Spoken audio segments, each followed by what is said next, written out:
Hail and well met, everybody.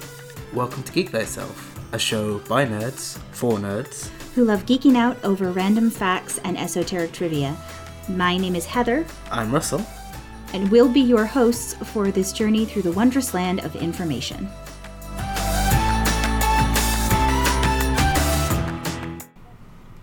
Hi guys. Hi everyone. Welcome back to Geek Welcome back to Geek Thyself. We're here again for a following week. It's amazing. I know. Life didn't suck and get in the way this time. It's a miracle. It tried. It tried a little, but it's fine. Because true. we're better. We're better.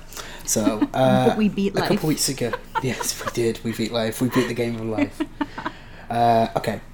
So, a couple of weeks ago, Heather, you did a solo episode without me because, again, life was kicking our collective butts. Mm-hmm. And you talked about the Myers Briggs personality assessment, I think is what it's called. I don't think they call it a test. I think they call it an assessment. I've heard both terms used for it. I don't know which is the correct, copacetic, recommended by psychologists terminology, because I did not study psychology.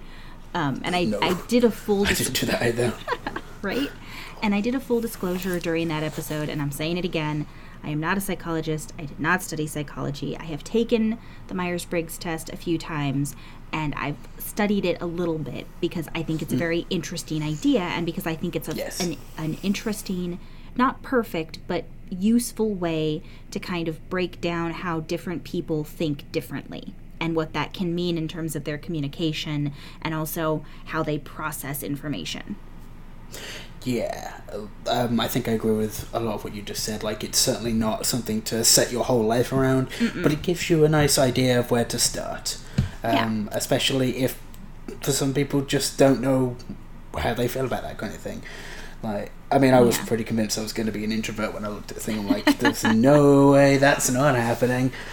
Okay, but basically, we were talking a little bit about what to record, a little bit. And it came out that we both haven't taken the test in a fair amount of time. You've taken it longer ago, but you're older, so, that's going to happen. That's true. I took it... I don't remember exactly what year it was, so I don't know exactly how long it's been, but it's probably been close to 10 years ago that I took the test. And I talked about it in the solo episode, but when I took the test roughly 10 years ago or so, I was an ESTP, which is extroverted, sensing, thinking, and perceiving. And I feel like, just personality-wise, most of those things are still accurate. I'm going to be interested to see if I get the same results on this test or not. Yeah. I think, carry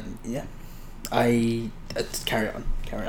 I was just going to say, I do think, again, full disclosure, we're planning to discuss our answers as we're talking to each other. You're not technically supposed to do that. You're supposed to take the test by yourself. But that wouldn't be fun to listen to.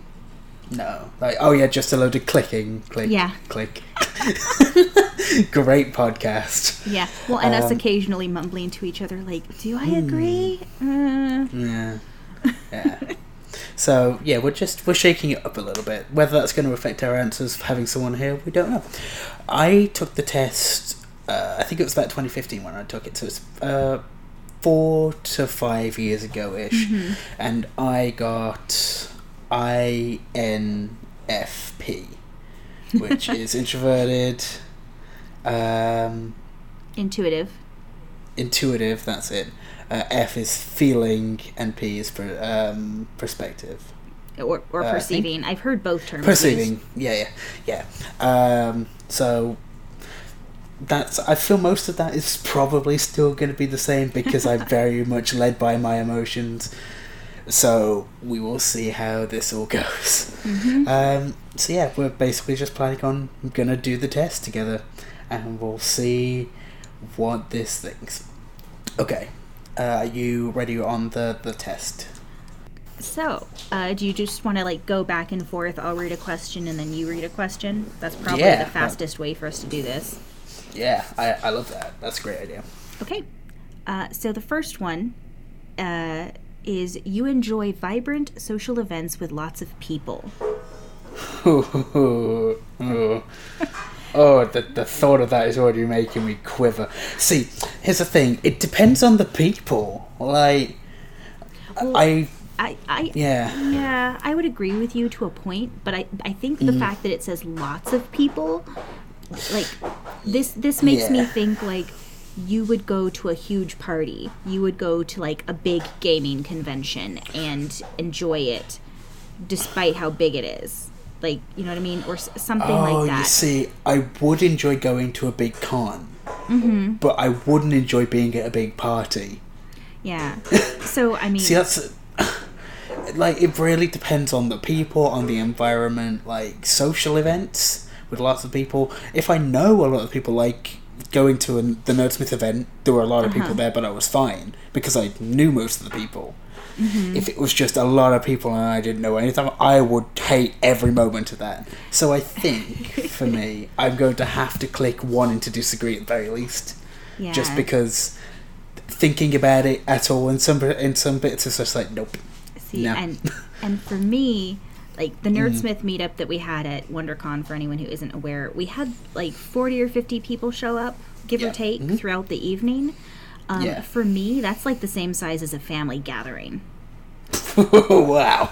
My mom's family is really big. Her mother is one of 4, and everyone had kids, and her father was one of 6, and almost everyone had kids. And those kids now are starting to have kids.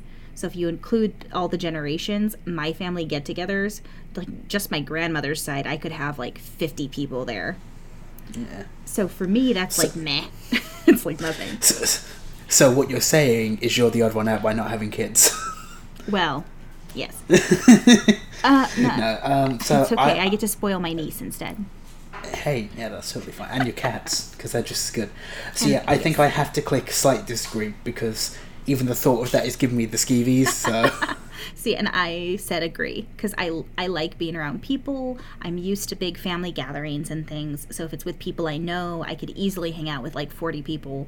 And if it's people I don't know, like, I was having a ball walking around the convention, and I can go to big social events and be fine.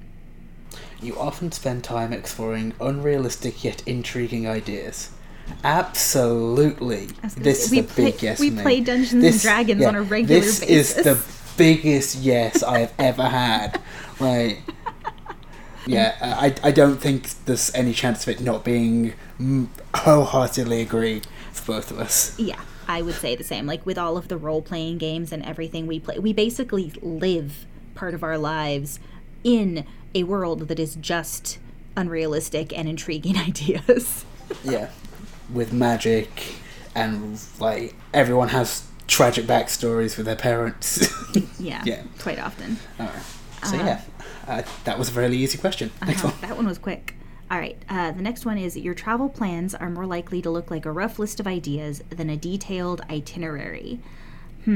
So for me, this one depends. Because if it's somewhere I've been before, and I kind of have an idea of what things are like there, then yeah, super rough list. Maybe there's like 3 things I'm like, I'd kind of like to do these, but that's it. At some point, yeah. But like, you've not like pegged them to a certain day or anything. It's like that. If we get time or we're in the area, I get exactly. Unless there's something where it's like another person is involved and they have to do a certain day. But then again, that's them making the detailed itinerary, not so much me. Yeah, you're just going along with it. Okay. Yeah. But you said it varied, so when would it be different? If I was going somewhere I've never been, I would want something more detailed. It wouldn't necessarily plan out like every single minute. Like, I'm not one of those people who's going to be like, I'm going to spend 30 minutes at this store, and then it takes 5 minutes to walk to the next one, and then I'm going to spend 20 minutes there. I'm not doing that. That's no. No.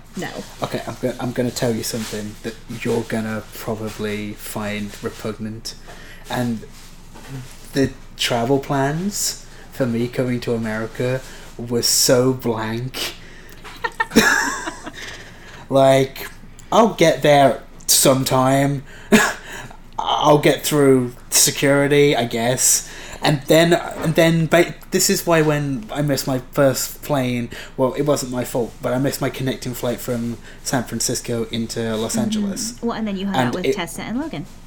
Yes, I did. But before that happened, I'm like, I missed my flight. I'm so sorry. What? You're not freaking out? It's like, nope. I know it'll be sorted. So, for me, it's really rough.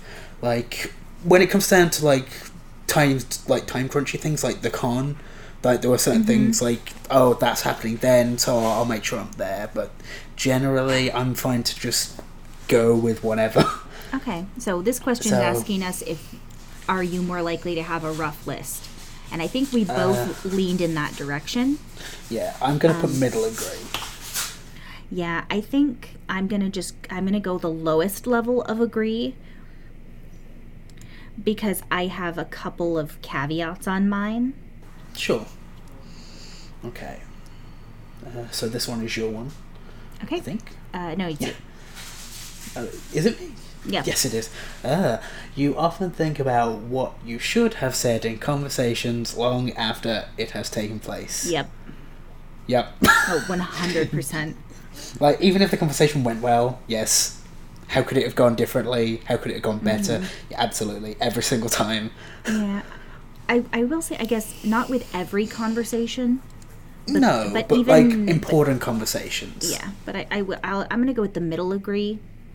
Because I don't know that often is the right term, but even now, occasionally, I will find myself, for whatever reason, thinking about a moment where I said or did something that at least I slightly regret, and thinking about what I could have said differently. And I'm talking about stuff that happened in, like, freaking high school.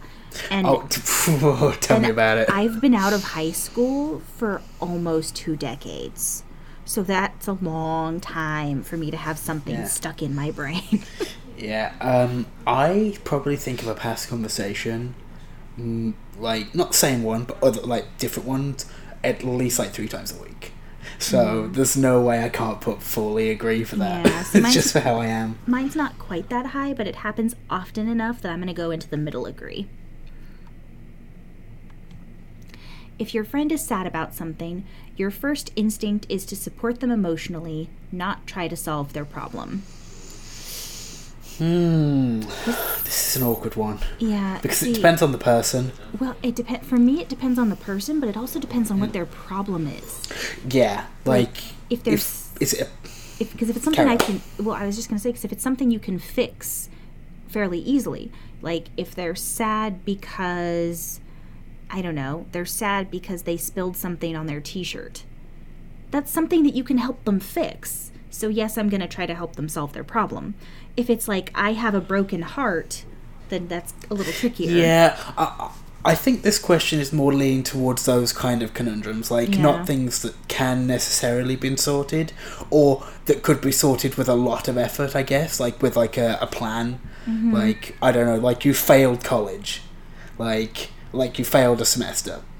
Like, say your friend came to you like that, would you be supportive of them first and then focus on maybe sorting them into a new class or whatever, or would you immediately go to starting them in new classes? Like, I think it's kind of like how I'd word this one, if that makes sense. Yeah, I agree with you. I think that's the intent of the question. It's a tricky one, though, because, like you said, it would partly depend on the friend. Because I have some friends where I've known them for so long, like you and Logan would be good examples. If one of you came to me with a problem like that, I would probably, like, let you vent and listen to you, so that would be emotional support. But then also throw in maybe occasional, like, well... You know, how about this? Have you looked at this? Did you check this yet? Do you have other options? Like, trying to be supportive, but in a way that helps lead them towards a possible option. So I feel like I'm kind of a little of both. Yeah, that's kind of my point as well. Like, if it's a really close friend, yes, of course I'm going to support them emotionally, but I will also do my damnedest if I can help them to help them. So I think because I'm a very emotional person, I will put it very slightly to agree, because I'm happy to do both. But, like, generally, I'm going to try and comfort the person, I think. What about you? What do you think? Yeah, it says is your first instinct to support them emotionally and not just go to solving the problem. And I think I'm going to go with middle agree, because I think my first instinct for most people is just the comfort and support. Yeah, you might have a point there, actually. And then added on to that, And if it's someone that I know is going to be okay later with on, it, then I start throwing in the, have you looked at this? Have you thought about that part of it? Maybe, maybe this will help. Next one, people can rarely upset you. Oh, it depends on the person. Mm-hmm. Like, randos on the street don't care, but like the people I care about, oh yeah, they could really upset me, like really rip me to my core. Mm-hmm. Like, especially if they wanted to, I'd be done. Yeah, see, I feel like I'm a fairly go with the flow person. I don't feel like I get upset very often. Not like truly upset, truly mad. There's a few things that really irritate me that I'll vent about, but in terms of but that's like me, like frustration venting. It's not me like angry or sad. Getting me truly angry or sad takes a lot, especially if you're just talking about something that someone said or did. Like, it takes a lot. There are things on the list. Well, I think everyone has their buttons. Mm-hmm, for that one. But yeah, I would say that it's not easy to upset me. So I'm kind of leaning towards middle agree. Like, it's not easy for people to upset me, and there's very specific people who can set me off more easily. Yeah. I think when I was younger, it would have been really easy to upset me. But I think I've mellowed into a less, like, windable person. Like, there are still some people who can absolutely, like, if just thinking about them will annoy me. So I think I will, like, put myself on partial agree as well. Yeah. All right. And then we're on to the next set of questions. You often rely on other people to be the ones to start a conversation and keep it going. No. Yeah, I don't. For me personally, I don't agree with that either. Carry on. Sorry. Well, I was just gonna say I'm that irritating person in the checkout line who makes eye contact with you and then says something.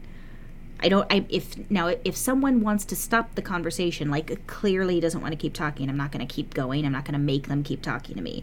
But, I'm the person that'll like make a comment about something that's happening next to us, and then the two people chat for like 2 seconds and then carry on with their lives. I'm that person. Yeah. So I would say disagree. I start conversations all the time. See, yeah, the reason I have issue with this is because I always feel like I'm the one starting conversations with, like, friends, especially, like, in messages. Like, I find it, like, it's normally me who's messaging first, and then it'll build off that. Like, there are some people that, like, it is back and forth with, and it's great, but I still feel like some people just need that push a little bit. Yeah. Yeah, so yeah. I would go, like, middle disagree for this one, I think, for me. That's actually the one I'm choosing also, because I will stop I won't keep it going if it's clear the other person doesn't want to talk to me, but I will also be that one who will start the conversation. Like, I won't force the issue, so I don't feel like I should go strong disagree, but I will start them, so I feel like I have to at least mid disagree. Mm-hmm. Okay. If you have to temporarily put your plans on hold, you make sure it is your top priority to get back on track as soon as possible. Agree. I have to do that so much at work. I don't know. I wish I was better at it, but sometimes my sort of lax, like, look on it can make me just go, I'll get to it at some point. Like, just like certain things are just like, meh, I'll maybe get back to it. Like, I don't feel that drive sometimes to go straight back in.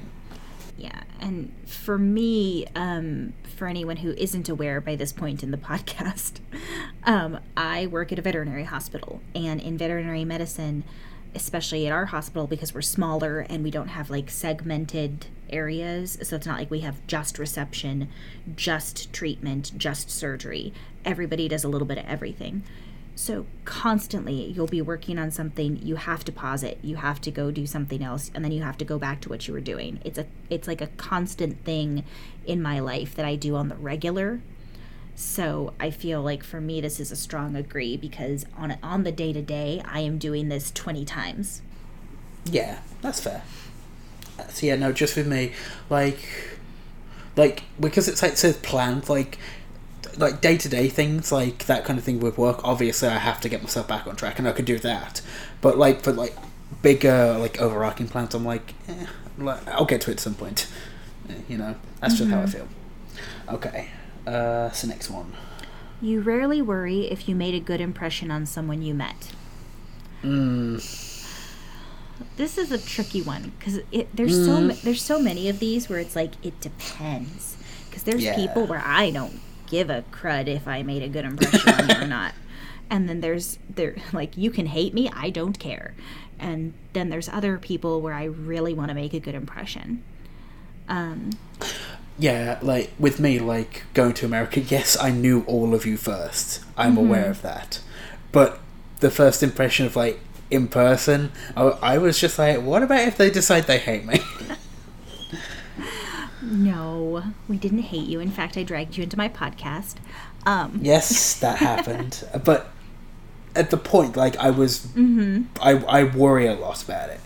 So I think I have to put that at middle disagree. Because, like I said, like, there are people like you here that I cannot care about. Yeah. But there's a lot of people that I do care about. So, like... Yeah, I'm debating between full disagree or middle disagree. Or, well, wait, no, other direction, sorry. You're the agree for this one. I'm debating if I'm fully agree or, like... Or well, I guess agree. It says you rarely worry, so I guess I do fall into that category, because there's not that many people that I truly hate or dislike and would, like, write off and say, I don't care if you like me, get out of my face. Mm-hmm. There's not that many people, at least that I meet in the day-to-day. Yeah. That's fair. And I mean, other than that, so I kind of think I need to go like middle agree, maybe. Yeah, if that's what you feel like, go for it. Go with what you think. You rarely worry if you made a good impression on someone you just met. Rarely worry. I mean, I worry about it a lot at work, but that's more of a professional issue than like a day-to-day issue. Like I don't want to lose my job kind of thing. Yeah, well, or I don't want them to be mad at us because they think I was too abrasive or whatever kind of thing, or that they think I hurt their cat, which of course we don't do, but you know, people interpret things differently. I'm gonna go with strongly agree. I rarely worry about it unless it's like specific situations like work and stuff. Okay, and that's the midpoint. 50%, yeah. We're gonna jump into our mid-roll and we'll see you all in a little bit. Okay, hi everyone and welcome to this week's mid-roll. So, because this episode has turned out to be a little longer than we anticipated, it's gonna be a very fast one. Mm-hmm. So, cannot talk about them enough. We love them so much. Please go check out worldanvil.com. World Anvil is this amazing website. They let you do a lot of world building and creation. So it's fantastic for if you're an author writing a story and you want to flesh out your world, or if you're a dungeon master or game master and you want to flesh out the world that your characters are playing in. It's the most robust campaign development software that exists. We know this because Logan, one of the Nerdsmith directors, has tested pretty much every single one, and it's definitely an amazing product, an amazing group of people. worldanvil.com. They also won an Emmy for it, so that's more proof. Okay, secondly, along with them, we are supported by Die Hard Dice. They make music, they make beautiful, amazing metal and polymer dice, along with a boatload of accessories for all of your needs. You can search by class. They are producing new dice as often as they can with new colours and new finishes, and they have their dual colour line for Spellbinder series and their metal dice. They're gorgeous, they're very kind, they're amazing people. If you want to roll with the best, just go to dieharddice.com. You don't need to go to anywhere else. Yes, and you can use the coupon code Geek Thyself to get 15% off of your next or your first purchase, whichever it happens to be. Yes, you can do that. Yes. Okay. And back into this week's topic. Yep. Hey guys, we're back from the mid-roll. We're going to try and blitz through some of these questions because of how long it's taking, so let's see how it goes. Mm-hmm. Okay, yeah. This one I think is mine. It would be a challenge for you to spend the whole weekend all by yourself without feeling bored. No. I feel exactly the same. I'm like, no, I can definitely keep myself entertained for 2 days without other people. Yeah. That's easy. Yeah, I mean, up until recently, I've had to do this before, like when Mike goes out of town and stuff. Now, I will say, technically, I'm not completely by myself because I have all the animals, which is not the same as having another human in the house. But there's I'm not gonna lie, I am one of those people that talks to my animals, deal with it, and so there's that. I'm just gonna small sidebar. There's no way that you wouldn't talk to your animals. I couldn't have pictured it any other way. Heather definitely talks to her animals. Oh yeah, 100%. So like, even though I might not be seeing a person, there's still somebody in the house for me to have a quote unquote conversation with. And one of our cats, Cassidy, if you talk to her, she meows back at you. So it's almost like you're having a conversation with her.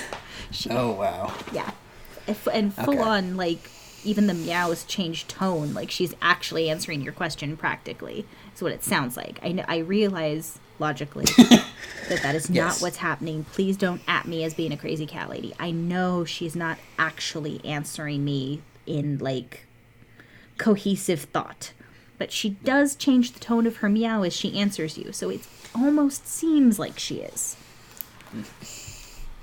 So yeah, but either way, like the fact is with social media, and not even that, just like with like things to do online and stuff, I wouldn't necessarily have a problem. If I had to be without the internet, without feeling bored, that would be a struggle maybe.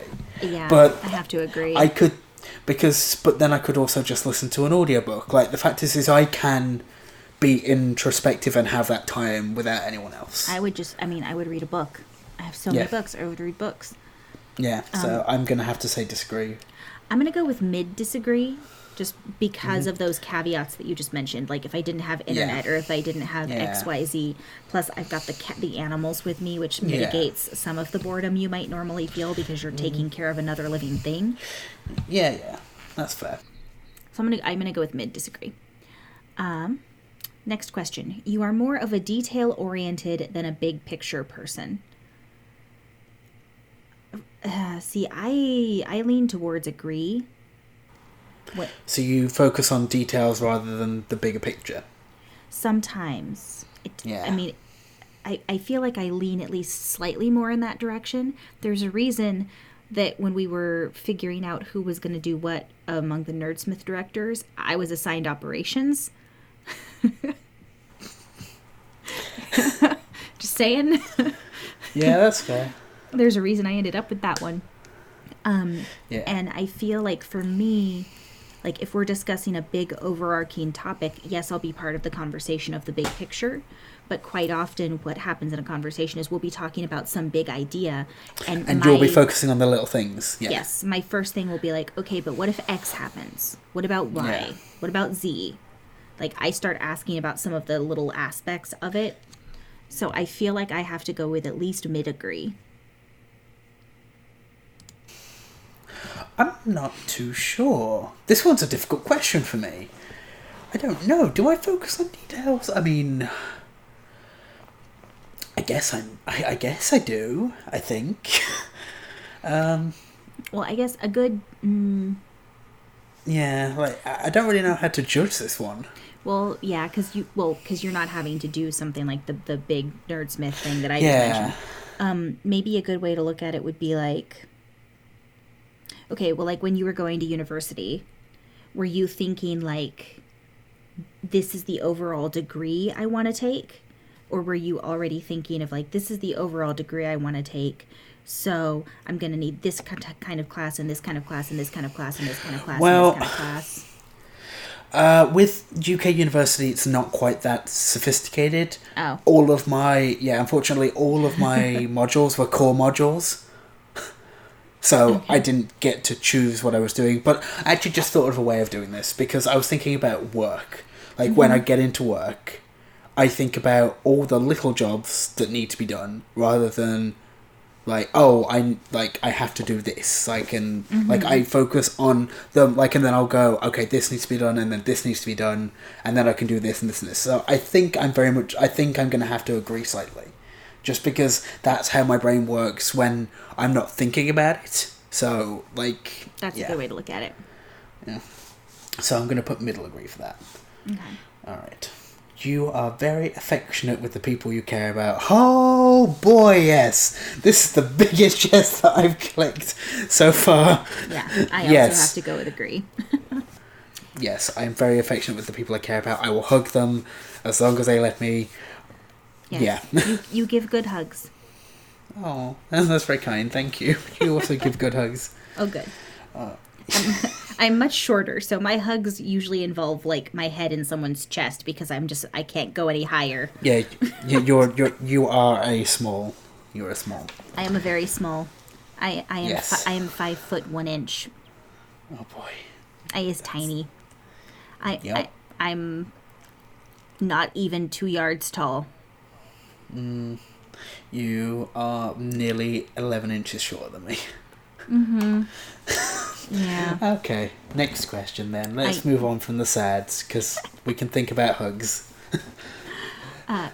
You have a careful and methodical approach to life. Ooh. No. I mean... careful? I mean, I guess. I'm not trying to, get in trouble and stuff, but, I don't have a methodical thought about life. No. I'm very much I have plans of things I kind of want to do, but I'm not going I want to have this done before I'm X age, or so, you know what I mean. That's not something I thought about. No, I kind of feel like I'm dead center on this one. Oh, really? Well, because there are some things that I am very careful about, or that I'll be more methodical about. The travel question from earlier is a good callback to that. When Mike and I went on our honeymoon, it was a cruise that we'd been planning with 2 of our friends, who was also a couple, and it worked out perfectly that it would be at a time where we could treat it as a honeymoon, so we just did it that way. And one of the things that had just happened, though, is it was right maybe a year after all of those cruises had all of those issues with the cruise where they were stranded at sea and all the food went rancid and all that kind of stuff. So even though we were going to be in the Caribbean, which means the islands are pretty close together and it would have been very hard for us to get completely screwed over by it, I still wanted to be very careful and keep details in mind. So I brought water purification tablets, and I brought emergency rations. Not a ton. I didn't go crazy, but you still did it, yeah. Yeah, I had 1 pack of emergency rations for each of us. Was enough to last for a week, maybe? Yeah, maybe a week if we had to. If this was worst case scenario, if something happens kind of situation. Mm-hmm. And the water for purification tablets, again, were just worst case scenario. And none of those things weighed very much. They just sat at the bottom of my bag. But I wanted those things just in case. I'm one of those people that likes to be prepared just in case the worst happens. Or even if you don't have everything you're going to need, at least have a plan in mind for if the worst happens. Sure, I get you. So that's why I feel like I'm kind of right in the middle. Because it's not like I do everything that way, but there's certain things that I do that way. Fair enough. Okay. Alright, so the next one. You are still bothered by the mistakes you made a long time ago. We both kind of discussed this about having impressions, and we sometimes think about it. So for me, this one is a middle agree. Yeah, same. I do think about them probably more than I should. So yeah. Mm-hmm. I think that one was fairly easy. There's nothing more to discuss with that. We were still thinking about it. No, because we already kind of talked about it. At parties and similar events, you can mostly be found farther away from the action. Parties, yes. I'm on the outskirts. Like, that's a big yes for me. I have to go with disagree, but I'm going to go with mid disagree, because if it's a party where I don't know a ton of people, then I'm not going to insert myself in the middle of everything. Whereas, like, at a family get-together or something, even as a kid, my brother and I would start walking around to all the family and being like, here's what we have for dessert, who wants what? And then we'd, like, run back and forth and get all the plates and get everybody the dessert, like, always in the middle of everything. Better. Yeah. But if fair. it's people I don't know, I'm not going to be dead center. So there are situations where it won't be the case. That's fair. All right. You often find it difficult to relate to people who let their emotions guide them. Middle agree, slight. I think I'm either a middle agree or a slight agree. You are more logical as a person, though. Yeah. So, see, with me, I don't let my emotions guide me too much. I try and rein them in as much as possible. But I still could relate to that kind of thinking. So I think I'm going to have to go, like, slight disagree for me. Like, just a little bit. Yeah, I'm going to go with middle agree, because it's not like I can't relate at all, because there are situations where I've let my emotions guide me instead. It's just that there's also been times where I let my emotions guide me and then I got bit for it, got bit from behind after the fact. So it's one of those things where when I'm like as an example, I had an ex who, short version, because this is not something that everybody probably wants to hear. Short version, we broke up partly because of a misunderstanding, got back together for a little while, and then broke up again, officially that time. And part of it was that he had come to he'd done something I'd already told him wasn't okay, that he needed to talk to me in a conversation. He basically made a decision that affected both of us, and it was his decision to make, but he didn't even clue me into the fact that he was thinking about it and trying to come to that decision. And it specifically had to do with, like, did he want to have kids or not? Like, yes, it was his decision to make. I wasn't going to try to force him to make a choice. It was, he had to decide. But you still need to know. Yeah, he didn't even clue me into the fact that he was thinking about what his decision was, and like it was never mentioned. Just like the second breakup was, oh yeah, by the way, this is my decision. What are we gonna do about it? I mean, that's nothing. Bye. Yeah. So all right, that's fair. And the emotion is what guided me to get back together. And then the logic is where I was like, nope, okay, we're done now. Yeah, that's fair. That makes total sense. Okay. When looking for a movie to watch, you spend ages browsing the catalogue. 100% agree. Mike complains about this because I'll scan through the catalog for like an hour looking at different shows and adding things to my list to watch later. And he'll just be sitting on the couch and then go, are you going to watch anything? Yeah, like when your watch later list has 200 items and you still can't decide what to watch. Okay, yeah, because this happened on the planes. Like all the planes when I was traveling over to the States, I'm like they got 40 movies to choose from, and I'm going, maybe this one, maybe that one. Like going through the list twice, I'm terrible with it. So yes. Yeah, I 100% do this to the point where my husband complains about it. So I have to say, solid agree. Yes. Okay. You can stay calm under a lot of pressure. Yes. That is my day to day. Yeah. I'm going to put middle agree because I don't normally let pressure get to me. Like, I can stay calm and keep working and do whatever I need to. But there are times when I can falter, so middle agree for me. Mm-hmm. Okay. When in a group of people you do not know, you have no problem jumping right into their conversation. Oh, big no. Big no. I'm not doing that. Middle agree, I think, for me, because it depends on the situation. Yeah. Okay. Like, there's There's definitely a lot of situations where I would be okay jumping into a conversation, like if you're in some sort of group project or a conference, like something like that. I don't have a problem jumping in on the conversation. And my jumping in might be like I overhear them and I say a quick sentence or two and then leave. Like, I'm not necessarily going to force my way into their conversation the entire time, but I have no problem doing that. So I'm going to go with middle agree. I don't understand that. But sure, okay. I mean, I don't understand it from my own headspace. I'm like, no. Yeah. No. Okay, when you sleep, your dreams tend to be bizarre and fantastical. Big agree for me. I don't remember my dreams ever. Okay. Very, very rarely do I remember my dreams. Most of the time, the ones that I do remember tend to be more mundane.